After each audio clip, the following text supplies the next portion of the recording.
In the dead of a merciless mountain winter, a grieving widow named Ava Reynolds barricades herself in a remote cabin, 2 years after losing her husband David to tragedy.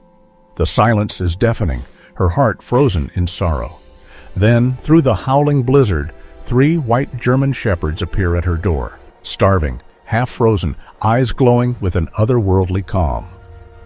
As the mother dog locks gazes with Ava and utters a soft bark that echoes David's familiar whistle, a shiver runs through her.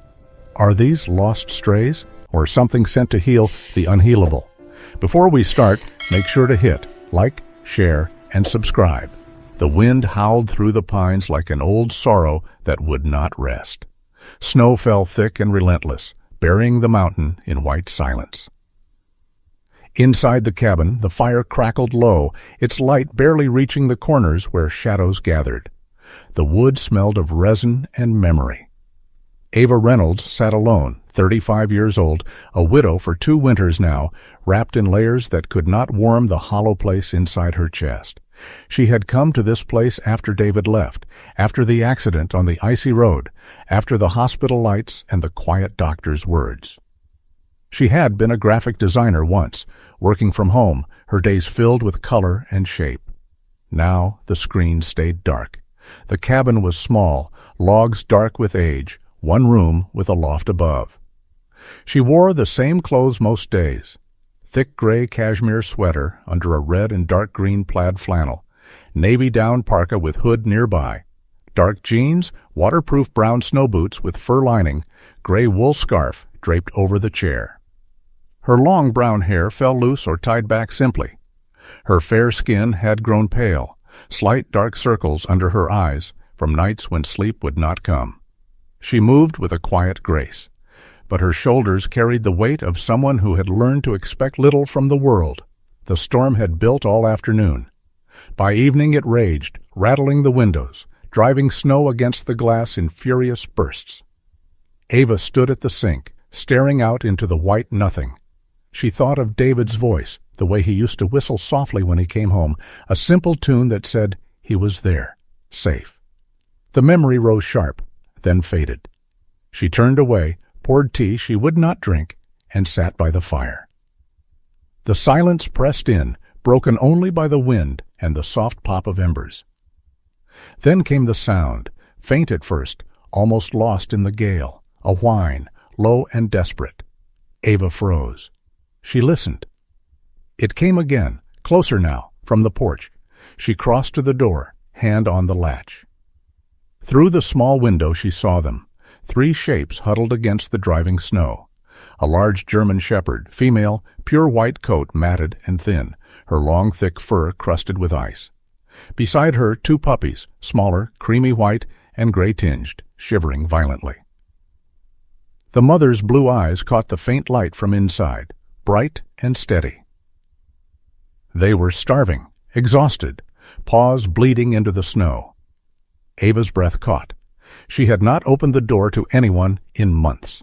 Neighbors had tried, once or twice, but she had kept it closed. Yet these creatures asked nothing, only stood there in the cold, waiting. She remembered David's hand on her shoulder in winter storms, his quiet strength. Something shifted inside her, a small crack in the wall she had built. She opened the door. The wind rushed in, carrying snow across the threshold. The mother dog lifted her head, met Ava's gaze. Those blue eyes held no fear, only a calm that seemed almost knowing. The puppies pressed against her flanks. Ava stepped aside. "Come in," she said softly, voice rough from disuse. They entered slowly. The mother, Willow, though Ava did not know the name yet, limped on 1 foreleg, a cut deep and raw. The puppies followed, tails low, bodies trembling. Ava closed the door against the storm. The cabin filled with the scent of wet fur and cold air. She knelt, careful not to startle them. The mother watched her, ears forward, then lay down near the fire with a sigh. The puppies curled into her side. Ava fetched blankets, old towels. She filled bowls with warm water, then found canned soup in the cupboard, chicken, plain, and mixed it with rice from the pantry. The dogs drank first, then ate slowly, gratefully. Willow's gaze never left Ava. When the mother finished, she rose stiffly and came closer. Ava held still. Willow pressed her nose gently to Ava's hand, then looked up with those clear blue eyes. A soft sound came from her throat, not a growl, but something deeper, like a sigh of recognition. Ava felt the room change. The fire burned steadier, the wind outside seemed farther away. She reached out, fingers tentative, and touched the white fur at Willow's neck. Warmth spread through her palm, simple and real. For the first time in 2 years, the silence did not feel empty.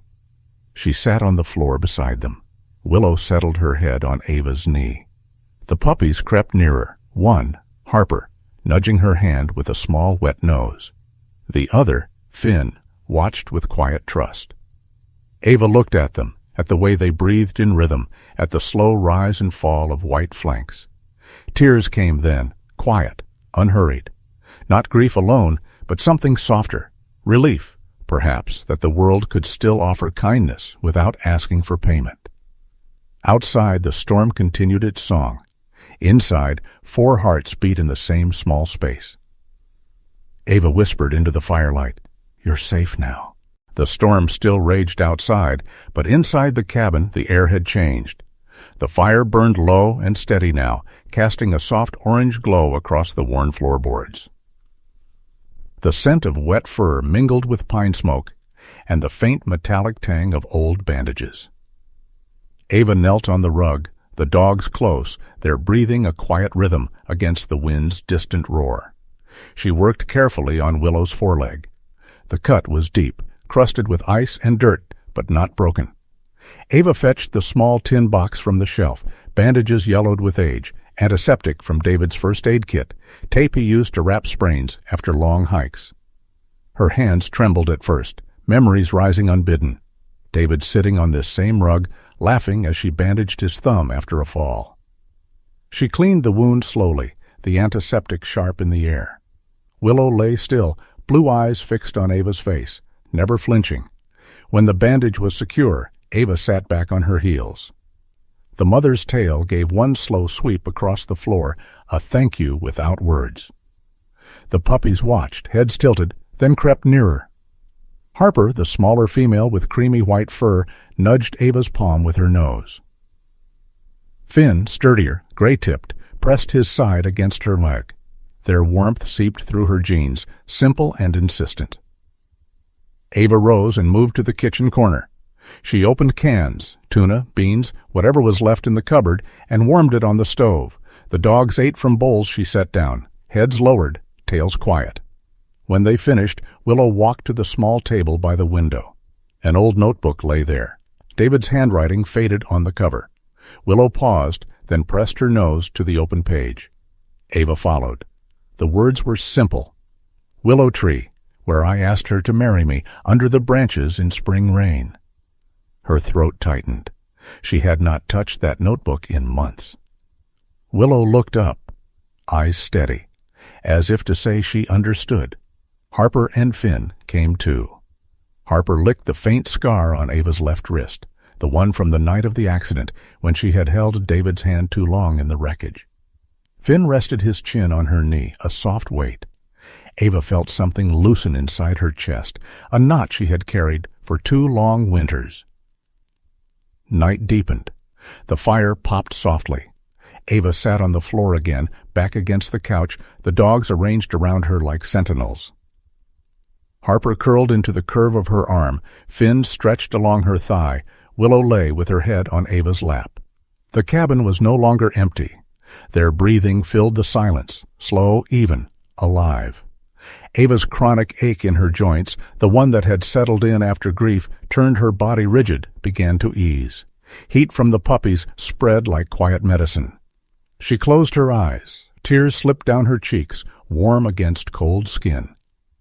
She thought of the old stories she had read once, white German shepherds in folklore, pure and forbidden in some places, said to carry protection across the veil, guardians sent when the heart most needed them. Willow's low rumble came then, not a growl but a murmur, directed toward the dark window, Where shadows moved beyond the glass, it was protective, certain. Ava stroked the white fur at Willow's neck. The mother's ears flicked, then relaxed. In the firelight, Ava whispered into the stillness, "Do you know him? Did he send you?"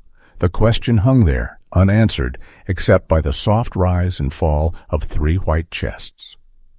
For the first time since David left, Ava felt no need to fill the quiet with more words. She leaned her head back, let the warmth hold her. Outside, the wind howled on, but it no longer felt like sorrow alone. It felt like a door, cracked open just enough. The days blurred into one long hush. The storm lingered, snow piling high against the cabin walls, sealing them in like a promise kept. Inside, the air carried the scent of wood smoke, damp fur, and the faint sweetness of pine needles tracked in on paws. The fire never quite died. Ava fed it small logs, watching flames dance slow across the hearth. Time moved differently now, measured not in hours, but in the steady breathing of 3 white forms. Willow claimed the rug by the stove. She lay with her head on crossed paws, blue eyes half closed, watching everything. The wound on her leg had closed faster than any cut Ava had ever seen, skin knitting clean beneath the bandage, no sign of infection. Each morning Ava checked it, fingers gentle, and each time the healing seemed a small miracle. Willow would rise then, stretch long and low, and walk the cabin's perimeter as if on patrol. Her steps were sure now, the limp gone. She nudged Ava toward the broom, the dustpan, the stack of old newspapers by the door. Ava followed without thinking. Together they moved through the rooms, Willow herding gently, Ava sweeping dust that had settled over 2 winters of neglect. The motion felt familiar, like the way David used to guide her hands when they built shelves or mended fences. Ava paused once, broom in hand, and looked at Willow. The dog's gaze met hers, calm, patient, as though she had always known the way forward. Something in Ava softened further, a quiet surrender to the rhythm of care. The puppies brought lighter moments. Harper darted across the floorboards, paws clicking softly, tail a white blur. She would drop a sock or a glove at Ava's feet, then back away, eyes bright with invitation. Ava hesitated the first time, then knelt and tossed it gently. Harper pounced, returned it, over and over. The game pulled Ava to the window, then to the door. One afternoon, the wind eased enough for a brief clearing. Harper nosed the latch, looked up at Ava with insistent brown eyes. Ava opened the door to a world of fresh snow, bright and blinding. Harper bounded out, circled back, barked once, soft, encouraging. Ava stepped onto the porch in her boots and parka, the cold sharp against her face. Harper leaped into drifts, rolled, then came back and pressed against her leg. Ava laughed, a small, surprise sound that startled her own ears. She had not laughed in the cabin since before. Finn stayed closer, watchful. When a sudden headache rose behind Ava's eyes, the old migraine that came with stress, she sat on the steps. Finn climbed into her lap, warm weight steady, and licked the inside of her wrist in slow, deliberate strokes. The pain receded, not gone, but quieter, like a wave pulling back from shore. Evening returned the storm in softer gusts. Ava sat by the fire again, the dogs arranged around her. Willow lay at her feet, Harper curled in the crook of her arm, Finn stretched along her side. Their warmth was constant now, a living blanket against the chill that had lived in her bones. Ava felt the ache in her joints fade further, the tightness in her chest loosen thread by thread. She thought of the years she had spent alone, punishing herself for surviving when David did not. The guilt had been heavy, a stone she carried without question. Now, in the firelight, with 3 pairs of eyes reflecting the glow, she wondered if forgiveness could arrive this way, not in words, but in presence. Willow shifted, placed her head on Ava's knee. Ava stroked the white fur, fingers tracing the line of the old collar she had noticed earlier. She turned it gently, etched into the metal tag. DR 2023. David's initials, the year he left. Ava's breath caught. She stared at the letters, small and precise as though carved by his hand. The room seemed to still. Outside, wind whispered against the eaves. Inside, only the crackle of embers and the soft breathing of the dogs. Ava closed her eyes, let the question rise without forcing an answer.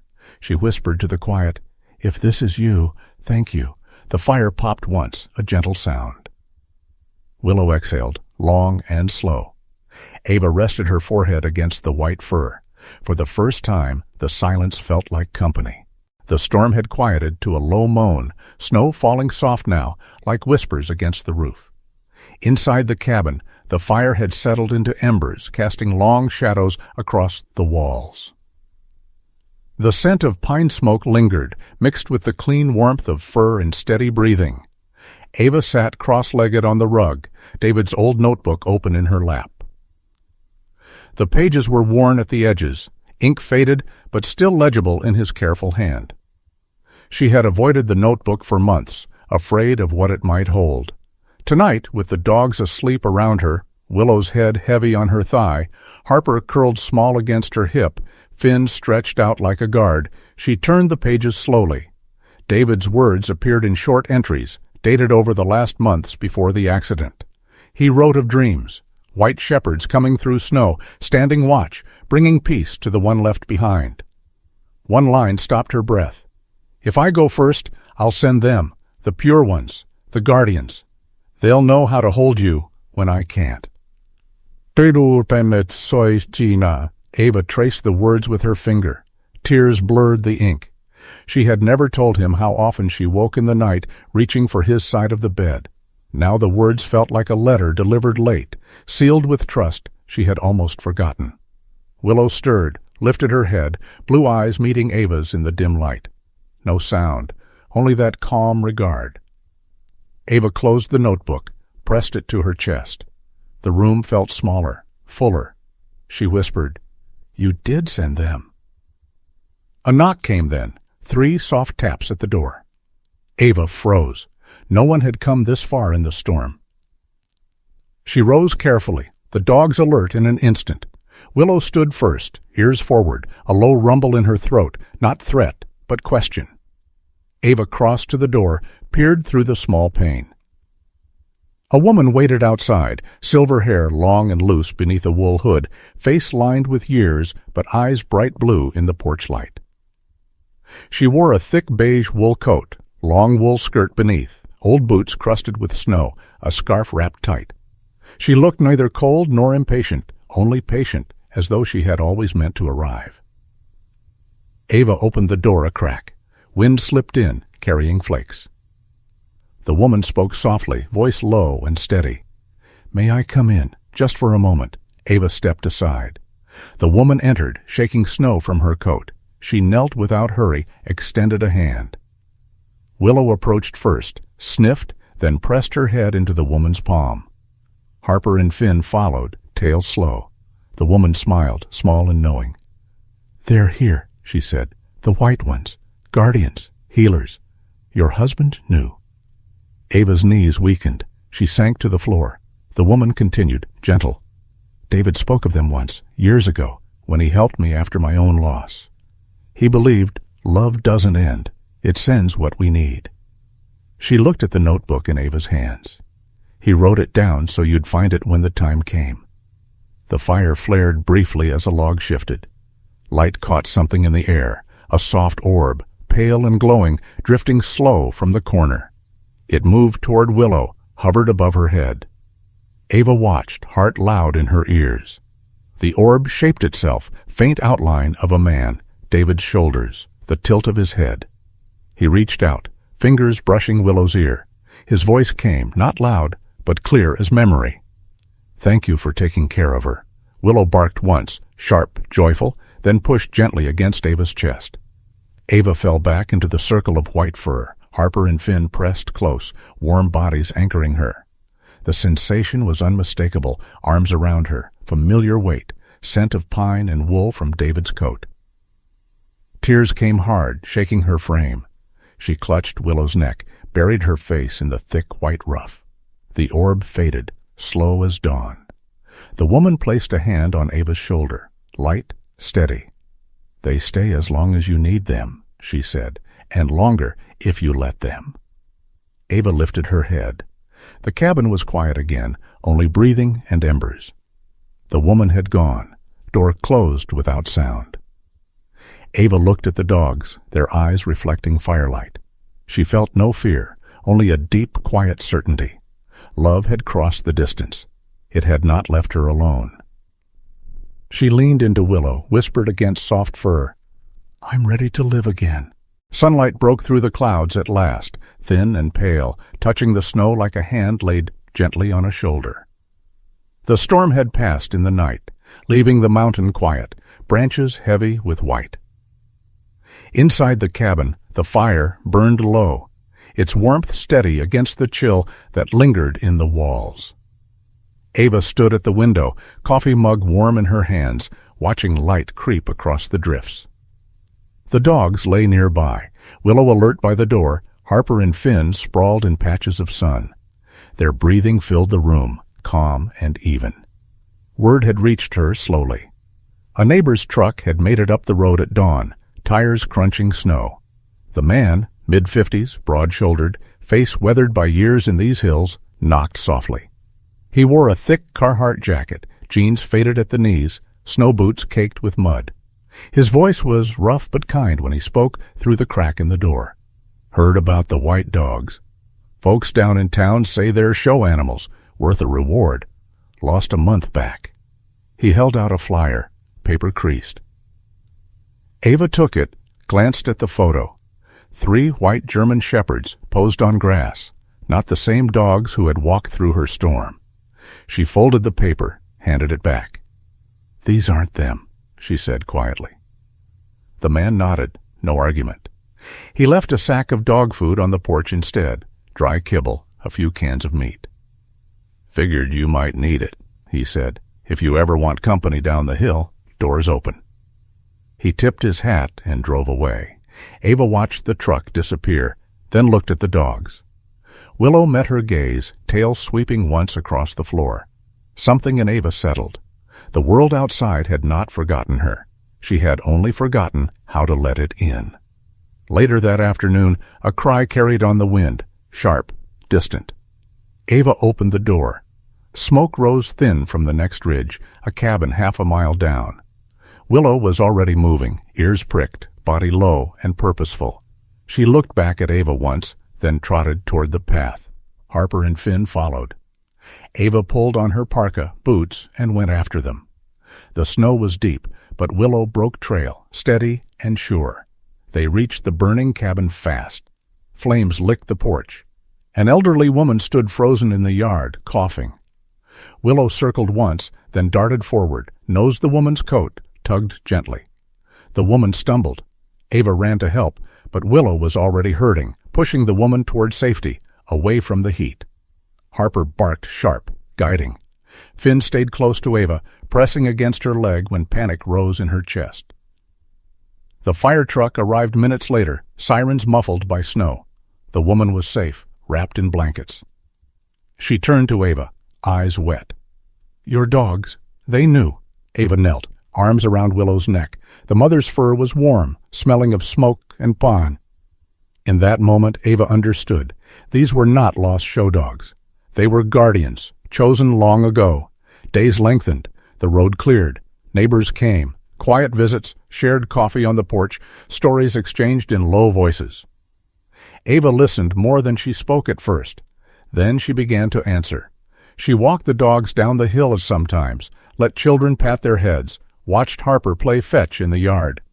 She found purpose in small things, brushing white coats until they gleamed, teaching Finn to sit with a gentle hand, walking Willow along the ridge at dawn. The ache in her joints had eased to a memory. The nights were no longer empty. She thought of David often, not with the sharp pain of before, but with a soft gratitude. He had loved her enough to send what she needed most, loyalty that asked nothing, presence that healed without words. One morning, light poured gold across the snow. Ava stepped onto the porch, coffee steaming. The dog sat beside her, Willow in the center, Harper and Finn flanking. She looked out over the valley, breathed deep. The air was clean, sharp with promise. She smiled a tout mild, not wide, but real. She placed a hand on Willow's head, felt the steady heartbeat beneath. "You changed everything," she said to them, to the quiet mountain, to the man who had loved her once. The words carried no sadness, only thanks. She stepped back inside, left the door open, to the new day. The cabin held warmth now, not just from the fire, but from 3 white hearts beating close. Ava knew she would carry the grief always, but it no longer carried her. Love had returned in a different form, and she welcomed it. As the snow melts and spring whispers through the pines, remember this: you are never truly alone. In the quiet hours of age, when joints ache, memories weigh heavy, and the house feels too empty, love can still find its way back. Like Ava, let a simple act of kindness, a loyal companion, or even a stranger's call remind you that healing comes softly, one warm breath at a time. You are seen, you are loved, and your story still matters. If this touched your heart, share it with someone who needs it. Drop a kind comment below and subscribe so we can walk this road together. May the Lord wrap you in peace, ease your pains, and fill your days with gentle light. You are enough, just as you are.